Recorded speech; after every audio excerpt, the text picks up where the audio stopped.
Soul never warned her it would feel like stepping into a different kind of silence, one that watched back.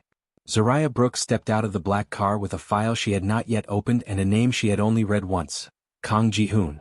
She was told she would be advising a corporate executive on crisis security, nothing more. But the hallway she was directed into did not feel like corporate space. It felt controlled, sealed, deliberate. When the doors opened, she walked into a room that stopped moving the moment she entered. Men in dark suits stood like shadows that had learned how to breathe quietly. At the center was Ji-hoon. He did not rise, did not smile, did not ask who she was.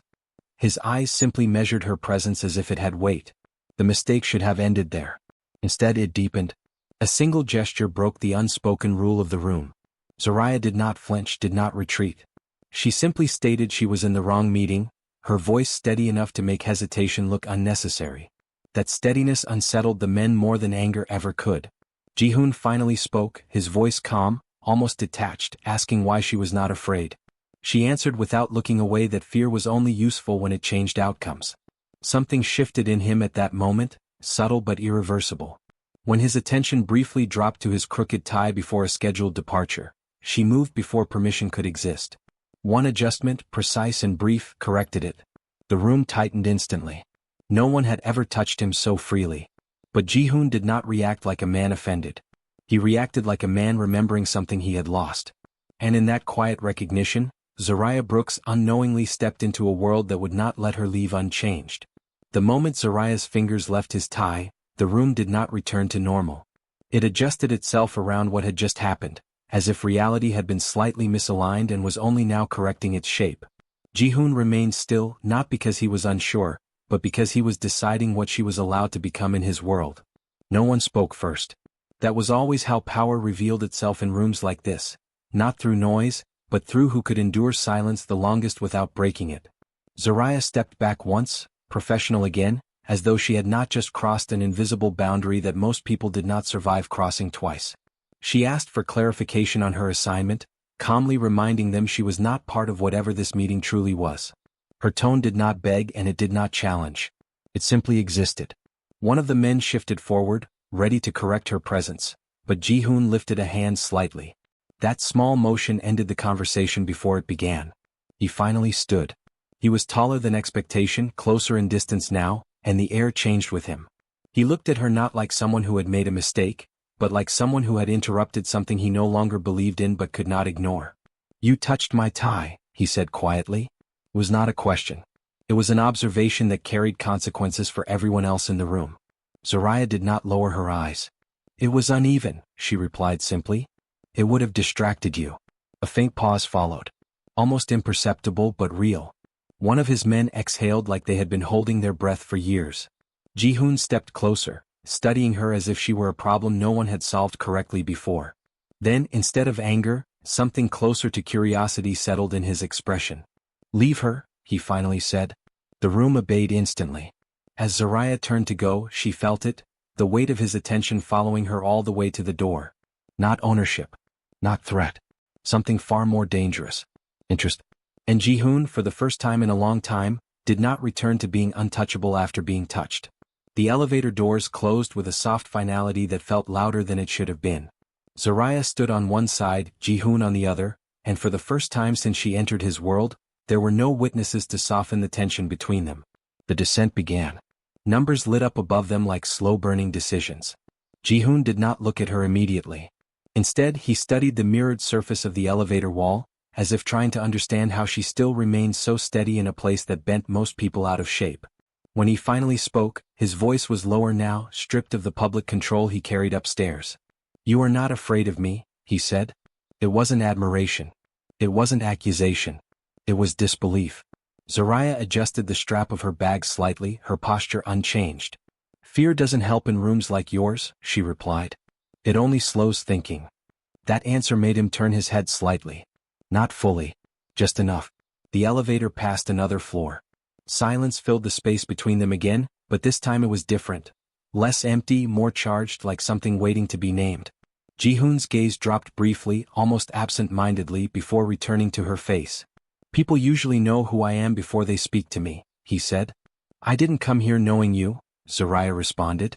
"I came here for a job that doesn't involve you." A faint exhale left him, almost like restrained amusement or frustration.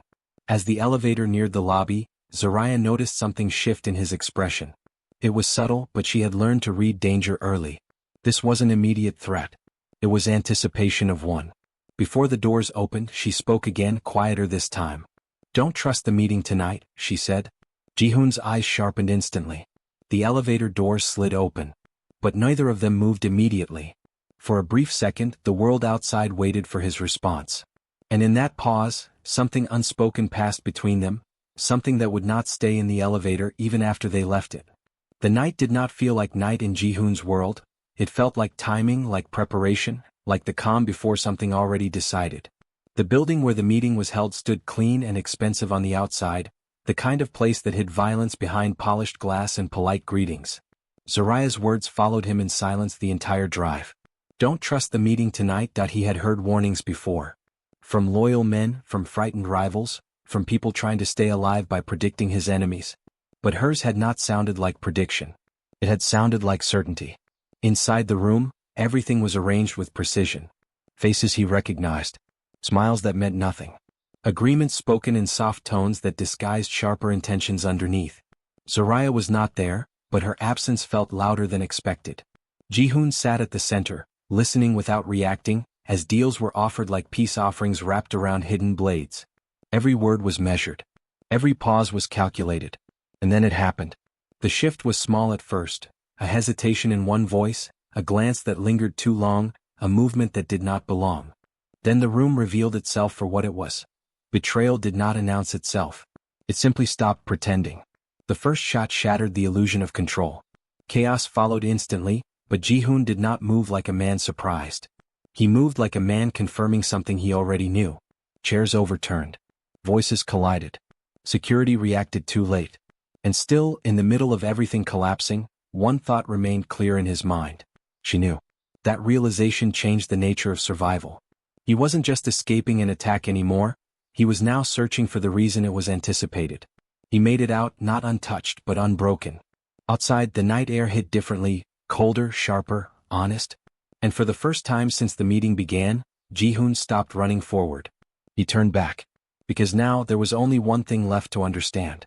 Zariah Brooks was not just a stranger who fixed his tie. She was the warning he should have listened to long before the room burned. The city lights of Seoul stretched endlessly beneath the rooftop like a living map of choices no one could undo. Ji-hoon stood at the edge of the building, far enough from danger to breathe, but close enough to feel everything he had just survived still echoing inside him. The attack was over, but nothing in him had settled. He should have been calculating retaliation, identifying traitors, rebuilding control. Instead, his mind kept circling one detail, the woman who had warned him as if she had already seen it happen. Zariah Brooks. He found her there without needing to search long. She was sitting near the rooftop stairwell, not hiding, not waiting, simply present. As if she belonged in moments like this more than he did. When she saw him, she didn't ask if he was injured. She didn't ask what happened.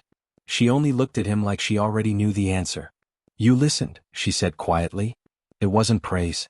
It was observation. Ji-hoon stepped closer, stopping a short distance away.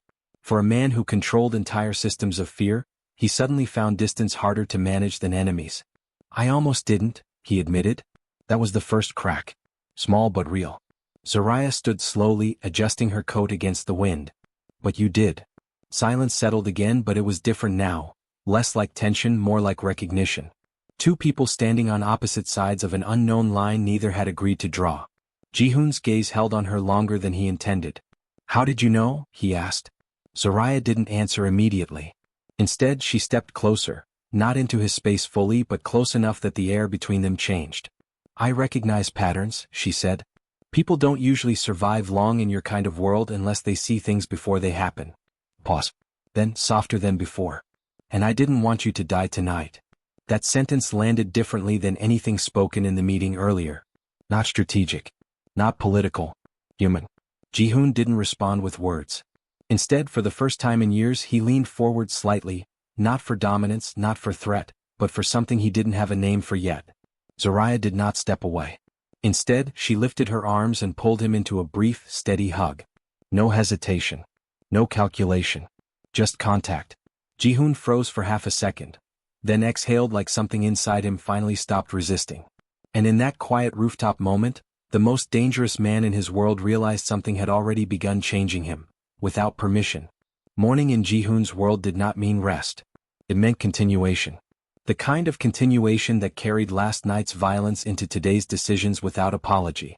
Yet something felt misaligned now, as if the system he controlled had gained an unfamiliar variable. Zariah remained. Not as a guest. Not as protection.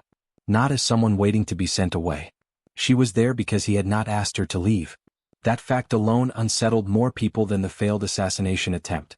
Inside the estate, silence followed her footsteps as she moved through spaces meant to feel untouchable. Guards watched her carefully, expecting instruction to remove her. It never came. Instead, Ji-hoon observed her from a distance, studying how she did not shrink under scrutiny. She didn't behave like someone trying to survive him. She behaved like someone evaluating him. Later, in a private room, the truth of his world began to unfold, not in dramatic confessions but in controlled explanations. Names of factions. Lines of loyalty. History written in betrayals that never stayed buried. Zariah listened without interruption. That alone made her different. Most people reacted to Ji-hoon's world in one of two ways: fear or ambition. Fear tried to escape it. Ambition tried to own it. She did neither. When he finished speaking, she remained quiet for a moment longer than necessary. "You don't look like someone who enjoys this life," she said finally. Ji-hoon gave a faint, humorless exhale. Enjoying it was never part of the requirement. Zariah nodded slightly, as if confirming something she already suspected. "Then don't confuse control with peace." That sentence stayed longer than intended. For the first time, Ji-hoon did not respond immediately. Because she was right in a way no one in his world had ever risked being. Later that day, a guard tried to block Zariah from entering a restricted corridor. She stopped, not with force but with certainty. Ji-hoon appeared behind them within seconds. No one spoke. He simply said, "Let her pass." The guard obeyed instantly. Zariah glanced at him briefly as she walked by, then continued forward without triumph, without surprise. As if this was already expected. That night, Ji-hoon stood alone again, but not fully alone in thought. Because somewhere between control and chaos, Zariah had begun setting her own rules inside his world. And he had not broken them. Ji-hoon's world had always been built on distance. Measured relationships, controlled proximity, and the quiet understanding that closeness was a liability. People stayed useful or they disappeared. There had never been a middle ground. Zariah created one without asking permission. She did not follow him like an assistant. She did not orbit him like a protector. She simply existed near the center of whatever room he entered, steady enough that even silence around her began to feel different. And Ji-hoon, against every instinct he had built his life on, did not push her away. It started in small ways. A pause before decisions when she was present. A glance in her direction when tension rose. A shift in tone when speaking to others, as if her presence adjusted something invisible in him. He told himself it was awareness, strategy, control. But it wasn't. One evening, after hours of meetings layered with quiet threats and unfinished negotiations, Ji-hoon found her in the lower garden of the estate. She was sitting on a stone ledge, reviewing something on her device, completely unguarded in a place where no one ever stayed unguarded. He stood behind her for a long moment before speaking. "You shouldn't be here alone," he said. Zariah didn't turn immediately. "Neither should you technically," she replied. That earned the faintest exhale from him. When she finally looked up, there was no tension in her expression, only recognition, like she had been expecting him all along. "You've been following me," he said. "I've been observing your patterns," she corrected. "There's a difference." That difference mattered more than he wanted to admit. A silence settled between them again, but it was no longer uncomfortable. It had become something closer to understanding. Without thinking too long about it, because thinking would have ruined it, Ji-hoon stepped closer and sat beside her. No guards. No distance. No structure. Zariah didn't move away. Minutes passed like that, unmeasured. When she finally leaned slightly against his shoulder, it wasn't dramatic. It wasn't declared. It was simply natural. And Ji-hoon realized something unsettling in its simplicity. He was beginning to look for her in places he used to look for control. And worse, he didn't want to stop. Trust in Ji-hoon's world was never built. It was tested, broken, and sometimes temporarily repaired. But even then it always carried cracks. That was the rule. Nothing survived untouched. Except Zariah's warnings. They had started as observations, then patterns, then predictions that stopped feeling like coincidence. And now they were becoming something else entirely. The estate had grown louder in recent days. Not in sound but in behavior. Guards moved differently. Conversations ended too quickly when she entered. Even the air felt like it was holding secrets too tightly. Zariah noticed first. She always did. That evening, she waited for Ji-hoon outside his study instead of leaving it to chance. When he arrived, she did not waste time on greetings. "Don't get in the car tonight," she said calmly. Ji-hoon stopped. Not because the instruction was strange, but because it was familiar. He studied her face carefully. "You've said things like that before." "I have," she replied. "And you've been right." Pause. This time there was no doubt in his voice. Only assessment. Zariah nodded once. "That doesn't make it less important." Ji-hoon looked away briefly toward the corridor that led to his scheduled departure. Meetings, allies, obligations, things that always required him to move forward regardless of risk. "You're asking me to cancel everything based on instinct," he said. "I'm asking you to recognize pattern recognition when it stops being theory," she corrected. "There's a difference between risk and setup." That word landed differently. Setup. Ji-hoon didn't answer immediately. Instead, he turned slightly, already calculating possibilities that hadn't been visible before she spoke. That was her effect on him now, not influence but interruption. She interrupted conclusions before they became actions. Finally he spoke. "If I'm wrong, this delays everything." Zariah met his gaze. "If I'm right, you don't come back." Silence. Heavy. Honest. Ji-hoon exhaled slowly, then gave a small nod, not of agreement but of decision. "Cancel the car," he ordered into his comms. The response came instantly. After a moment, Zariah's shoulders eased slightly. Not relief exactly, confirmation. Ji-hoon watched her carefully. "You're not guessing anymore," he said. Zariah looked at him. "Neither are you." For the first time he understood something clearly. It was no longer about whether he trusted her warnings. It was about the fact that ignoring them now felt more dangerous than any enemy he had ever faced. Power never asked permission before changing a man. It simply expanded until everything around it either bent or broke. Ji-hoon had built his life inside that expansion. Every alliance, every enemy, every calculated silence had led him to a position where he could not be removed without consequence. The world had learned to negotiate with him, fear him, or imitate him. But power, for all its structure, had one weakness: it demanded isolation. And Zariah refused to remain outside it. The meeting was not announced. It was not invited. It simply appeared: men from different factions, old alliances reshaped into something more final. The purpose was simple: consolidate everything under Ji-hoon completely, remove instability, eliminate vulnerabilities. And then the condition came. "Everyone close to you must be cleared," one of them said. "No exceptions." The room understood what that meant without needing explanation. Ji-hoon did too. His expression did not change immediately. That was his strength: control under pressure, silence under threat. But for the first time, something inside that control hesitated. Zariah stood at the edge of the room, not part of the negotiation but never truly outside it anymore. She could feel the direction of the conversation before it fully formed. And she did not look at him when she spoke. "You already know what they're asking," she said quietly. The room shifted slightly. Not because she spoke but because she was allowed to. Ji-hoon's gaze moved to her.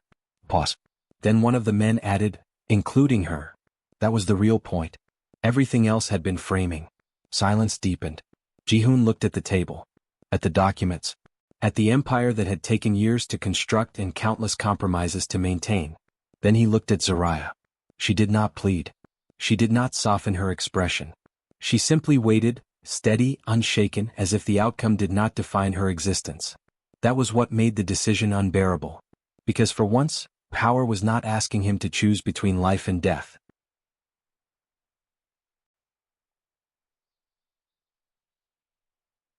It was asking him to choose between control and connection. He stood slowly. Every man in the room watched. "I refuse," Ji-hoon said. No explanation. No negotiation. Just refusal. A ripple went through the room immediately: shock, calculation, recalibration. Zariah finally looked at him then. Not surprised. Just present. Ji-hoon turned slightly toward the others. "If the condition is her removal, then the deal is over." No one spoke for several seconds. And in that silence, something irreversible happened. He chose her. Not as strategy. Not as exception. But as priority. And for the first time in his life, Ji-hoon stepped away from power without looking back to see if it would follow him. The collapse did not come loudly. It came like all true collapses do, through absence, through withdrawal, through the quiet refusal of systems that no longer recognized their center. When Ji-hoon walked out of that meeting, he did not take his empire with him. He took a decision instead. And that decision began rewriting everything. Within days, alliances fractured. Men who once waited for his word began speaking over it. Structures that had held for years started loosening at the edges, like fabric finally realizing it was never stitched for permanence. But Ji-hoon did not return to fix it. Because for the first time, something else held his attention more completely than control ever had. Zaraya.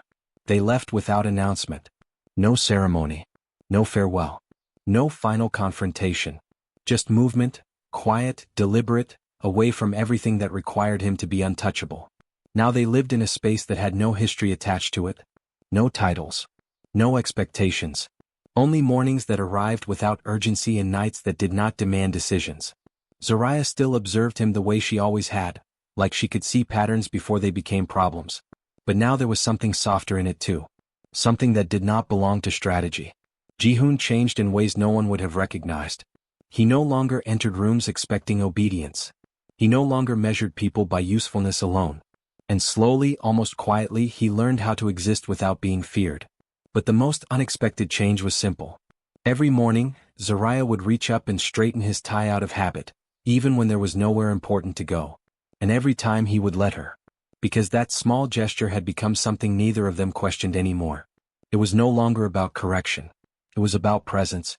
One evening, as the sun faded into a calm horizon, Ji-hoon stood beside her without armor, without distance, without the weight of command. Zaraya leaned into him first this time. Not because he needed it, but because she chose it. And he held her, not like a man who owned anything but like a man who finally understood that nothing real ever belonged to him in the first place. As the wind moved gently through the quiet space they had built, she whispered something he would never stop hearing. Don't get in the car. This time it wasn't a warning. It was memory. It was safety. It was home. And Ji-hoon realized then that forever was not a place you arrived at. It was a person you kept choosing. Over and over again.